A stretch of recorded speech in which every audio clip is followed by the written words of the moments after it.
Hi everyone, thank you for coming. My name is Paul Angus. I also work for ShapeBlue as the previous speaker did. And I have the honourable title of VP of Technology, which gives me license to do all sorts. I will suffer the wrath of the marketing department and skip through those slides for you.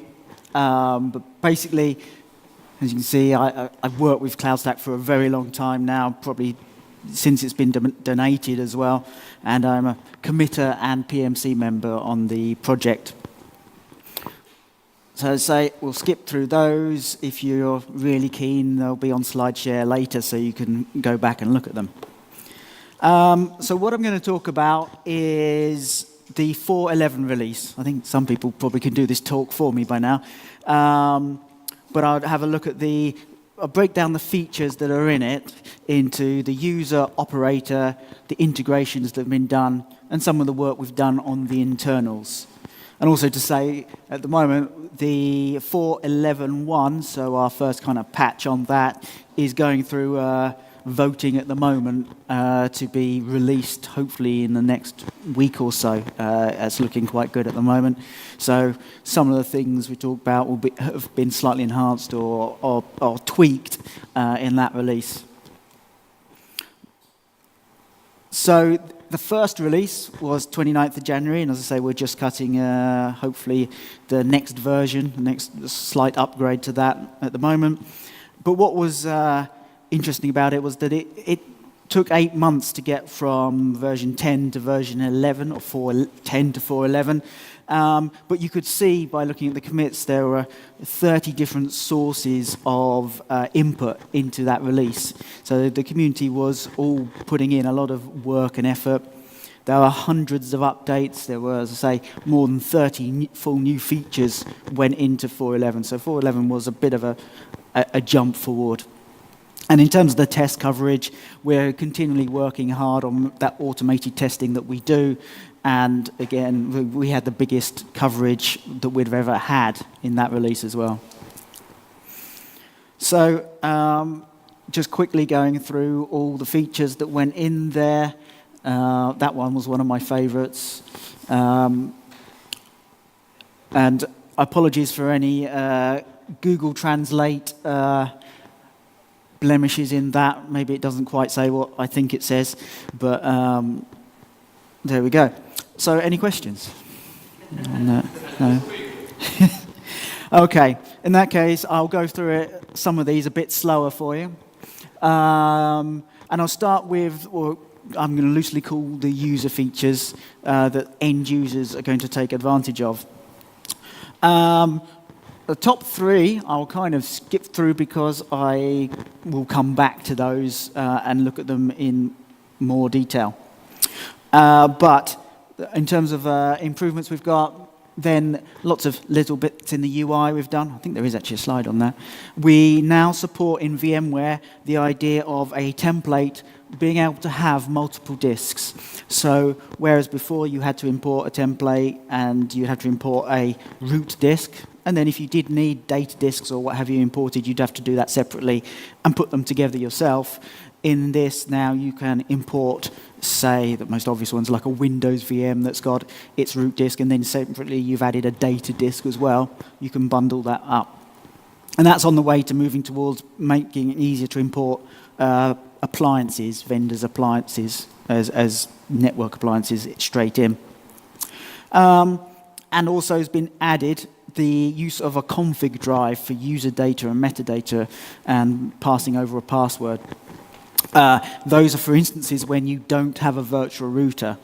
Originally developed by the guys at Nuage because their SDN does away with the need for a virtual router, but then you still need to get this data to the VM somehow. If you've got no virtual router to do it, then you use a config drive. And some of the enhancements we've been doing in the .1 release is to enhance the data that's sent in that config drive to make it more compatible with the, funnily enough, OpenStack Cloud Init compatible config drive specification. Also some things where we've added further support for IPv6 in a couple of places, increased the number of NICs that we can attach to a VM using VMware. It used to be 7, now it's the full VMware 10. And also added some extra metrics in that we log. We found service providers were seeing that users were creating a lot of snapshots in which were on primary storage, which they couldn't bill for. There was no visibility of that happening. So we've added usage metrics for snapshots that people are taking and taking up primary storage space. So to go into detail on those first few, we added the concept of a layer 2 network, i.e. we're basically giving you some cables and almost a dumb switch, and you can plug things in however you like. We're not mandating that there has to be a virtual router. We don't mandating there are any IP addresses. What you do is entirely up to you. We envisage people are going to, let's say, put a Windows domain on there where DNS and DHCP is handled by your Active Directory on your domain controller. But also IPAM controlled by something like Infoblox would go on there. The work with the config drive meshes nicely with that because we use the config drive to send information to the VM in the first place, which it can then use to talk to, say, Infoblox to get the rest of the information from there to get its IP address and start up. A further way of looking at it might be some kind of isolated network where you've got some jump box into this network and then everything's self-contained. This is kind of paving the way for future work we're going to do where we will make the user instance a network instance, so it would maybe a virtual router that the user configures and takes it from there. But one of the other things it also enables is this idea of service chaining. Here we've got just our little layer 2 network, which connects our virtual router to this user instance, this user, in this case, virtual router. It could be a firewall, VPN device. It could be a WAN accelerator. But in the older CloudStack model, there was no way to just stick that link in without having to create IP addresses and all sorts of things that you just didn't want and confused people. So by having a layer 2 network there, and we can create another one off here and just put your web servers on there, another layer 2 network here for your normal domain. We're enabling customers or end users to do a lot more with their networking. Another one I mentioned there is LDAP Multi-Tenancy, which is a very interesting one, where you can have the multiple tenants that we have in CloudStack. They can each have their own domain, but with their own LDAP, be it Active Directory or LDAP, OpenLDAP, OpenAM. We can use all of those. So enabling real multi-tenancy at that level is really exciting for people. Because before you had one LDAP for the entire cloud, but now you can split them down and have multiple per domain. And also moving away from secondary storage a little bit, allowing people to bypass it completely. So in, I think this works for KVM at the moment, when you register a template, we don't download that to secondary storage, or we don't have to download it to secondary storage. We store that link where it's got to go to get the template, and then the hosts will directly go and get that template. And we mention it there. We also support things like meta links inside that URL. So it could be a list that gets generated of different areas that, say, a host could download from with meta links and priority so that it can go and find one that is active. It's a bit like mirrors in a repo, but be it going and testing each one of them to see which one it wants. One of the use cases we've seen of that is a customer who has their own CDN. So their CDN will generate a URL in the metalink, or metalinks in the URL that is geographically based. So wherever you are, you'll get the template that's nearest you. So that's a quick tour of some of those features that the end user will be able to leverage. But then we have, obviously, most people here in some form are going to be the operator of the cloud and have end users who are using it. And so for those guys, and you guys, we've added ideas of, I'll again skip through the top ones because I'll come back, limiting the admin access from specified seeders. So you can basically say, actually, if you have a public IP address, I'm not letting you connect as an admin. You must be on one of our internal networks to be allowed to connect as an admin, to add an extra layer of security there.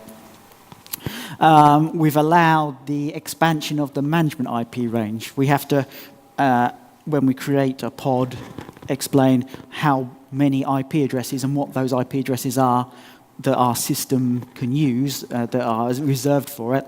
But traditionally, we couldn't actually expand that once you'd set it. But now we can expand that. We've added the ability to move users across accounts. So traditionally, a user was in one account or another. And if you wanted to move for whatever reason, you had to delete that user, create a new one, which meant you'd have new API keys, you'd have new passwords, and it was a pain. So now we've had an API that will just take a user and shift them to another account. Use case might be different accounts with different privileges. They basically do the same thing, but one has one role, one has another, and you say, well, this person has moved from this department to that department, so I'll just move their account. The ability to specify MAC addresses when deploying a VM or attaching a VM. What we see is when people have failures, a lot of applications are hard-coded to only run on a particular MAC address. The application sort of says, okay, well, you're licensed to run on a VM with this MAC address, and if you've created a snapshot and that's failed and you've had to recreate the VM, it would normally have a new MAC address and your license doesn't work anymore. By being able to create the VM and tell it what the MAC address has got to be, you then are able to create your new version, your backup, that will still work. That's also a very interesting use case for onboarding VMs. So someone had a virtual machine in one environment, and for disaster recovery, in fact. In one environment, you're creating a new one, which is kind of a clone of it. You need the MAC address to be the same for various networking things, not to go a little bit wonky. Expiring snapshots after configuration is just people can tend to leave snapshots lying around forever. And we've seen people who want to be able to set a limit to that and say, well, yes, you can create as many you like, but they're only going to last, even if it's 6 months or a year, at some point we've got to clean these up. We've got usage again. Increasing support. Actually, what's missing off here is XCP-NG as well. So Zen Server 7.2, we improved some support for Zen Server 6.5, we found there were some weird mappings in there. But also we added XCP-NG, which is the fork of the open source Zen Server. Since Citrix changed the licensing model, a lot of people found they were a bit stuck having consumed the free open source version before. So to move into the ones at the top of the headings, the separating out these subnets for VLANs for some of our system VMs was for PCI compliance. PCI compliance, the kind of first stage, is setting out what's in scope and what isn't in scope. And the problem people were finding is they had to keep management traffic or their infrastructure kind of, you can audit that, they can protect that. They can't audit and protect what the end user does. So in terms of being compliant, they can say their infrastructure is compliant. They don't have to obviously say that their end users are compliant. That's down to the end user. But if we hadn't split these so that these firewalls could be put in, these would be directly connected, which means the end users' VMs would all become in scope for a PCI compliance audit, which would be impossible. You couldn't do it. So by being able to split these and put firewalls in between, we can now separate them out properly and add protection. And we do have we do know of CloudStack users who have successfully gone through PCI compliance audits for a CloudStack environment. So we know in these circumstances it is okay, it is doable, as long as you've configured your environment and gone through all the kind of people stuff you need to do. Here's just a little screenshot of how you do that, or where you would do that. Another interesting one is this listAnnotations. Now, we've implemented it we, CloudStack, have implemented it in the API for the admin, and I'll show you the kind of extended version of that in a second. But the idea, the simple idea, is that you can assign to, say, a host why you've put it into maintenance, or why someone shouldn't take it out of maintenance, or it's a bit dodgy, this one, don't touch it, or any kind of message. But that message is audited, the date it's written is stored, and the user that actually wrote that is stored as well. So as they change, in the UI, we'll just show the last message, but through the API, you'll be able to get back more. It's actually driven by a framework behind there, where all of this is stored in the table, and we have entity type and a UUID of an entity. The reason being, via that API, as an admin, you can actually add annotations to anything. Anything that has a UUID in CloudStack, you can add an annotation to. So it could be a pod, it could be a cluster, it could be a zone, it could be a network, it could be a network offering. Anything you want to add annotations to and make some note about, you can do. The long-term plan is to keep going back to this, pick one of those constructs, and then expose it through the API to end users in a safe fashion. The reason we can't just do it straight out of the box is there are things that users should and shouldn't see in annotations. So you've got to add an extra layer of security by doing it one by one. But one of the obvious ones for a user would be just adding annotations against firewall rules. Why did I put this firewall rule in? What did it relate to? The port forwarding rules, all of those kind of things are things that would be handy to be able to write a little comment against, but you can't at the moment. So, but the framework is all in there now to do that. Some quick UI improvements. So from, for instance, networking, figuring out what virtual router went with what account was always a very difficult task. But now we show the type of virtual router, what network it's connected to, but also where they're redundant. We also show whether it's the master or the backup. So a lot of digging around has been taken out by exposing these quite simply in the UI, and also the host that virtual router is actually running on. It makes the life a lot simpler and a lot quicker to be troubleshooting and working with it. And then this very simple thing of adding the resource state to this top level page. Before, if something was in maintenance, it was you had to drill into a host to see that it was in maintenance. But if you've got hundreds or thousands of hosts, you can't be going through every single host looking to see which one was in maintenance, whereas here, a glance at your dashboard can show you what's in maintenance. And it always comes up, well, you could query this through the API. It's surprising how many people really rely on the UI rather than the API, because it's just quicker to do something once by looking at the API, UI than it is to write an API command to do something. You just want to go and see something. How are we doing? We're doing good. Integrations.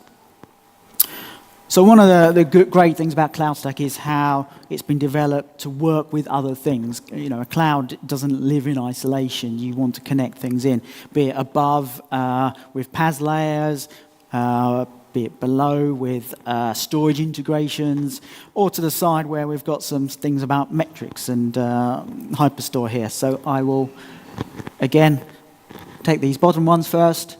New Arch still very involved in CloudStack and increasing the support for their features so that they can be leveraged from CloudStack. For those who know, New Arch are an SDN company, so they do SDN software. So they've been busy adding components in there. We then have NetScalers. So Citrix are still doing things with their NetScaler and still partially involved in the project. So they're making sure CloudStack is fully able to leverage what the NetScaler can do in some ways. And then managed storage enhancements. There's a whole ton of new things that we can do with managed storage. I won't say whose managed storage, but it's a particular one. And that's being constantly evolving in how we can orchestrate things better, faster, and more simply. So drilling down into those first few again, the Prometheus exporter is interesting for two reasons. One being it's a Prometheus exporter, which is great, and it's one of those kind of logging, monitoring platforms that is getting a lot of attention at the moment. So the fact people want it and want the exporter in there. That's not a full list of all the things, I don't think, but it's a pretty long list of what's there, of what gets exported at the moment. The extra interesting thing about it is that what it exports is actually pretty readable by anything. So Prometheus guys might not like me saying so. You could use the Prometheus exporter to get the data out and pump it into anything else as well. It's a very open, very easy to pass kind of format that it comes in. So whatever you'd want to do, grok your way through that into Elasticsearch or something else, you can work with it. So it's a slightly different twist on how our usage works, but it's more about metrics of the cloud environment, the infrastructure you've got, rather than usage, which is usually more about the VMs and networks and consumption.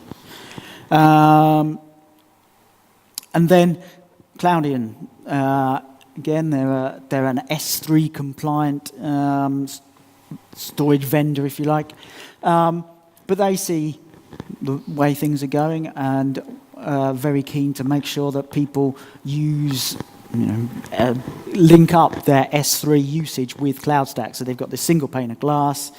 And at the moment, what it allows users to do is they create a CloudStack account. It automatically creates them an S3 account bucket that they can use.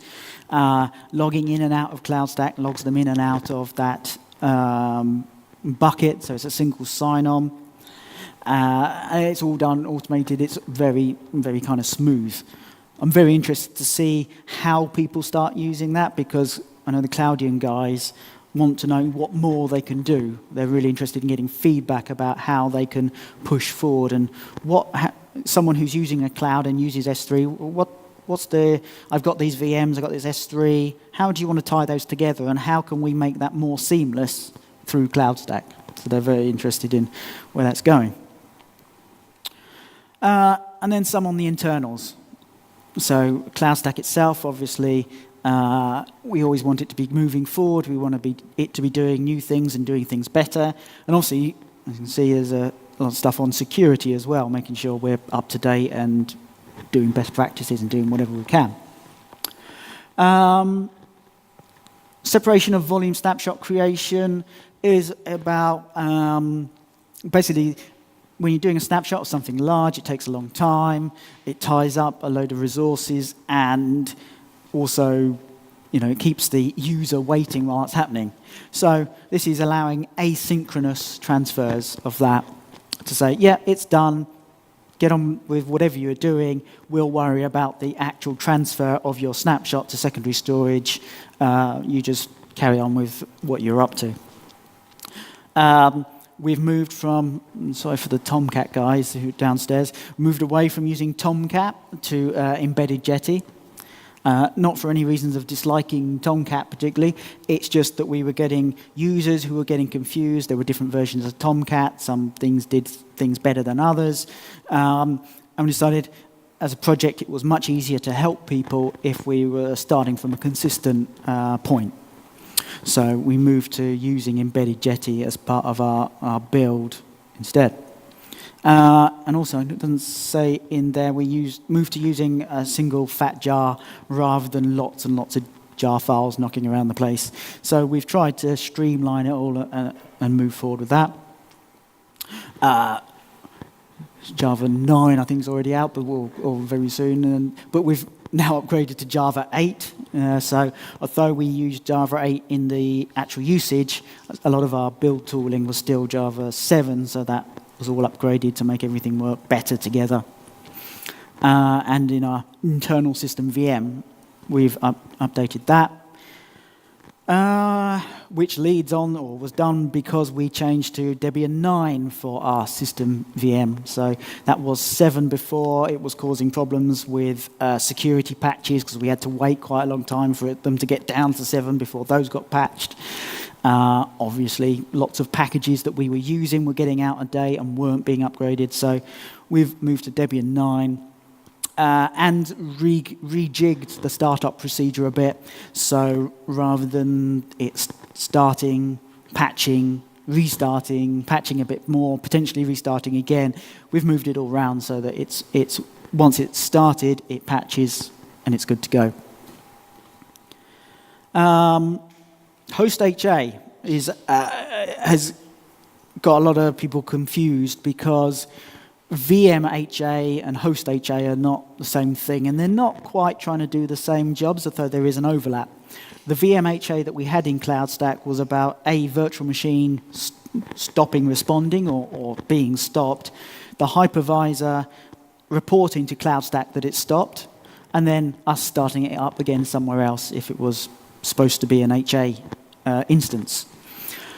The problem is that if a host crashes in some way, then it can't report what's going on with the VM.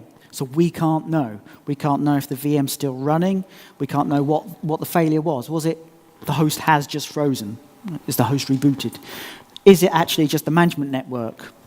Switch has failed or someone's unplugged something?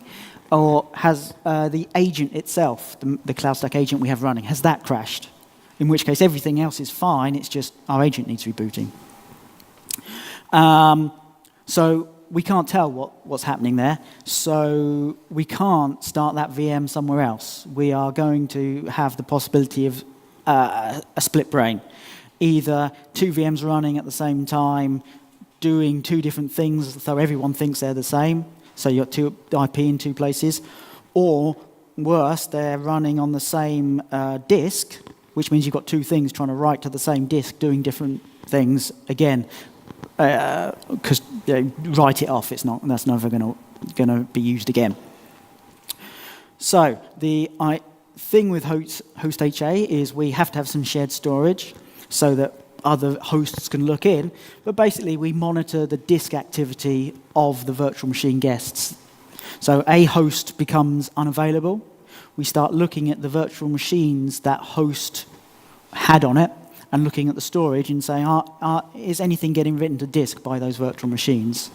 And there are so many tunables about how long you look, how often you look, how many times you look before deciding, actually, the VMs are okay, or actually, the VMs are not running, I've got to do something. And that would be, well, first off, let's reboot the host. And we connect into IPMI to restart that host. We then can configure whether we just actually shut it down and start VMs somewhere else, or do we reboot the host and wait a bit and see if the VMs come back? And then we can say, okay, well in that case, you have the option try again, or actually call it a day, shut it down, put it in maintenance so you can't easily switch it back on and put VMs on it. But that way, we know we have shut that host down, it is not running, therefore we can't get split brain, we safely can start VM somewhere else. And that's the key, it's about the safety of that VM running somewhere else. I don't think you really want me to talk through that, but that's the kind of state model that we had to develop to be able to look and check and double check and then go back to state afterwards. And again, I won't go through all of this, but give you what the outcome is, where we have added a certificate framework into CloudStack. So CloudStack management servers can act as an authority, a certificate authority. And so it can give out certificates, or it's allowed to work with other certificate authorities as well. So it can hand that off, or it can be the authority itself. But it understands certificates, it can revoke them as well as create them. The implementations that are done at the moment are for hosts talking to the management server. So any host, particularly KVM where we have agents, they have to exchange the certificates on both the server and the client side to be allowed to connect. We're just working on the migration. So KVM migrating a VM from one host to another wasn't previously secure, but we've added the fact that because we have these certificates and we know what we've given out and which hosts are secure, we can then say, right, well, you're moving between two secure hosts, so therefore you can use TLS to migrate the VM data between hosts. So it's all about adding security in there. But the framework is such that anything that needs to use certificates can use the framework. Previous speaker talked about the CloudStack container service. That needs a certificate on the VMs it's connecting to make them secure. We use the framework there to supply those certificates and create them in the first place. So again, it's a multi-use framework that's just been put in for anything anyone wants to make secure. Oh, 36 minutes. So do the summary. Do it a bit quicker because you've seen it all now. And this time it's in English, just for anyone who couldn't read it the first time. So at that point, I will again ask, any questions from anybody? Yes, Andrew. Oh, we got a microphone this time. Your 15 minutes of fame starts now. So is what I know. Okay. Thanks for your great talk. Thanks for your talk. When will those fixes or changes be in LTS? So it's a long complication. So 4.11 is what we call an LTS branch, which means for 2 years we will continue to support it. So it is LTS already, technically. We would, the old-fashioned never go with the zero release kind of mindset. 4.11.1 that we're voting on is where it's been out in the wild. People have found their little niggles. We've fixed those now. So from that perspective, it should be out in the next week or so, week or 2 weeks, that officially the 4.11.1, which has all those and all the tweaks and enhancements going forward from there. But technically 4.11, the whole thing is LTS. Thank you. And where can we access your slides? They'll go, I assume the conference, I'll send them to the conference and they'll upload them. If you go to is it on there? The ShapeBlue website, shapeblue.com, we'll upload them on there as well, so you'll be able to get them via our website as well. But they'll go to the conference and on our slide share as well. Yeah, cool. Time. Thank you very much, everyone.